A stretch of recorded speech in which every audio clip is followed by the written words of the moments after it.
Doppler effect के numericals के अंदर source and observer are approaching one another, source और ऑब्जर्वर एक दूसरे की तरफ आ रहा है विद रिलेटिव वेलोसिटी ऑफ 40।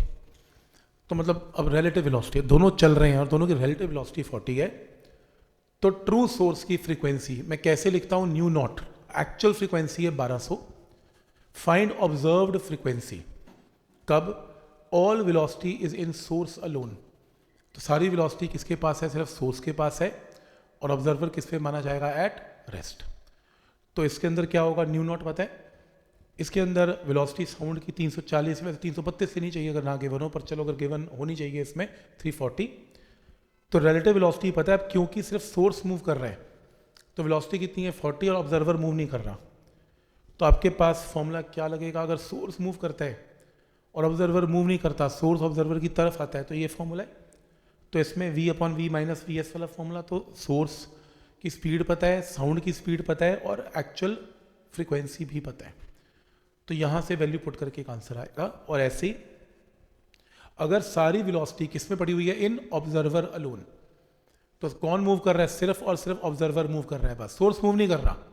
और अगर ऑब्जर्वर सोर्स की तरफ आता है और सोर्स मूव नहीं करता, तो ये फॉर्मूला लगता है, वेलोसिटी ऑफ साउंड 340 पता है, ऑब्जर्वर की स्पीड 40 है और एक्चुअल फ्रीक्वेंसी पता है, यहां से ऑब्जर्व्ड फ्रीक्वेंसी आ जाएगी। ठीक, नेक्स्ट है, source move in air at 100 metre per second towards the observer, but observer also move velocity v not in same direction.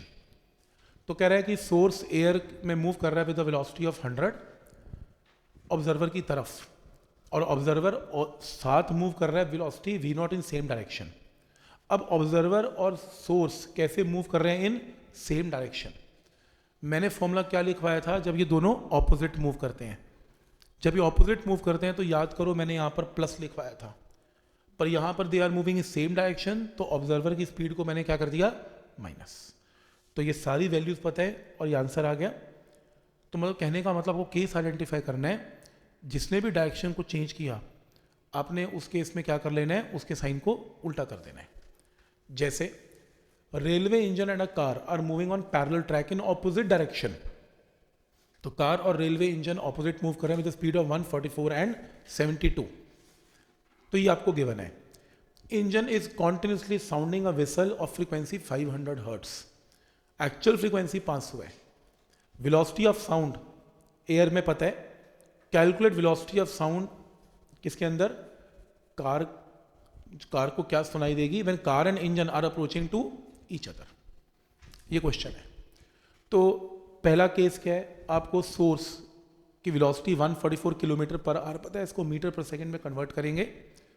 Observer की वेलोसिटी पता है, ऑब्जर्वर की स्पीड आ गई, एक्चुअल फ्रीक्वेंसी पता है। अब क्योंकि दोनों एक दूसरे को अप्रोच कर रहे हैं, तो क्या फॉर्मूला लिखवाया था, ऊपर प्लस और ये माइनस, तो दोनों एक दूसरे के पास आ रहे हैं, तो ये फॉर्मूला। सारी वेलोसिटीज पता है, v पता है, v नॉट पता है, ऑब्जर्वर पता है और एक्चुअल फ्रीक्वेंसी भी पता है। लेकिन अगले केस में क्या कह रहा है कि when car and engine are moving away from each other, अब एक दूसरे के पास आने के बजाय दोनों सेपरेट दूर जा रहे हैं, तो दोनों ने डायरेक्शन चेंज की, तो प्लस की जगह माइनस और माइनस की जगह प्लस, बस साइन उल्टे हो गए, प्लस की जगह माइनस, माइनस की जगह प्लस, आंसर। ठीक, वो ऐसा भी पूछ सकता है इस क्वेश्चन में, तुमने दो केस किए, दो अलग अलग फ्रीक्वेंसी आई, नंबर ऑफ बीट्स कितनी जनरेट हुई, तो क्या करोगे, इसकी और इस फ्रीक्वेंसी को माइनस कर लोगे, नंबर ऑफ बीट्स आ जाएगा। कह रहे दो केस आपने कर लिए ना, दोनों में अलग फ्रीक्वेंसीज हैं, तो बीट्स कितनी जनरेट हो रही है दोनों केसेस में, डिफरेंस ऑफ फ्रीक्वेंसी को बीट्स बोलते हैं। तो ऐसा किया जा सकता है।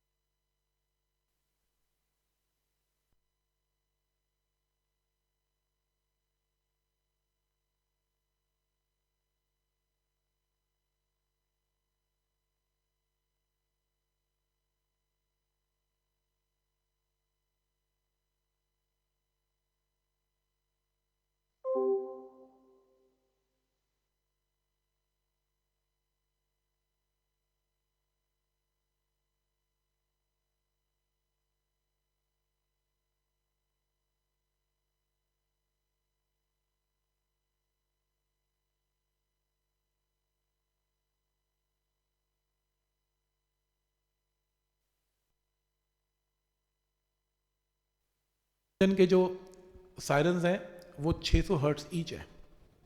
A man hears the siren from two engine, one approaching with the speed of 36 and one going with the speed of 54. तो एक बंदा खड़ा है, ऑब्जर्वर तो खड़ा है, तो ट्रेन पास आ रही है और एक ट्रेन दूर जा रही है. तो what is difference in frequency of sirens heard by the man. तो डिफरेंस ऑफ फ्रीक्वेंसीज क्या होगी, ये क्वेश्चन है. तो आपको साउंड की स्पीड पता है, आपको एक्चुअल फ्रीक्वेंसी भी पता है, और आपको इंजन की स्पीड यानी कि सोर्स, इंजन सायरन बजा, जो ट्रेन है वो सायरन बजा रही है तो वो सोर्स है. ऑब्जर्वर किस पे खड़ा हुआ है, एट रेस्ट. तो जो सोर्स पास आता है तो फॉर्मूला क्या था, V by V minus V S. तो जो ट्रेन पास आ रही है उसमें ये फॉर्मूला लगा के ये आंसर, और जो दूर जा रही है माइनस वी एस की जगह क्या आएगा, प्लस वी एस. तो ये आंसर. उसने क्या पूछा एंड में, डिफरेंस ऑफ फ्रीक्वेंसीज. तो डिफरेंस ऑफ फ्रीक्वेंसी में दोनों आंसर के डिफरेंस ऑफ फ्रीक्वेंसी निकाल देना आंसर. मेन चीज यही है कि फॉर्मूला लगाना कौन सा है. जैसे ऑब्जर्वर मूव टुवर्ड अ स्टेशनरी सोर्स. अब सोर्स खड़ा हुआ है, ऑब्जर्वर यू नॉट मूव कर रहा है with a velocity of 1/5 of the velocity of the sound. तो ऑब्जर्वर की स्पीड कितनी है, साउंड की velocity divided by 1/5. What is percentage increase in apparent frequency. तो क्या करेंगे इसमें, जब ऑब्जर्वर पास आएगा तो ये फॉर्मूला लगेगा. ऑब्जर्वर की स्पीड कितनी है, 1/5 of the velocity of sound, V/5. तो ये फ्रीक्वेंसी की वैल्यू आ गई. तो जब वो ऑब्जर्वर पास आएगा तो उस केस में ये फ्रीक्वेंसी सुनाई देगी. तो परसेंटेज कितना चेंज सुनाई दिया एक्चुअल फ्रीक्वेंसी से. परसेंटेज चेंज निकालने के लिए इनको एक्चुअल फ्रीक्वेंसी से डिफरेंस लेके एक्चुअल फ्रीक्वेंसी डिवाइड करके इनटू 100 करेंगे तो परसेंटेज चेंज आएगा, 20% चेंज हो जाएगी. ठीक है यहाँ तक. तो ये पता, इसको ऐसे करना है.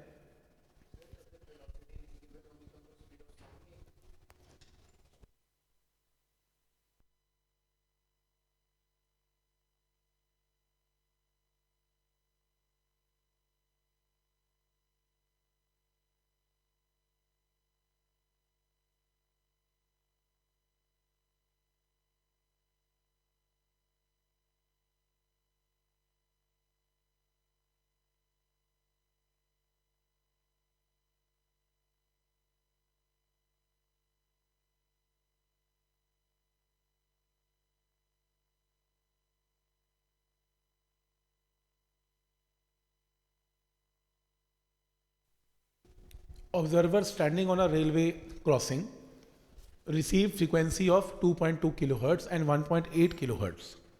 उसको दो फ्रीक्वेंसी सुनाई दी.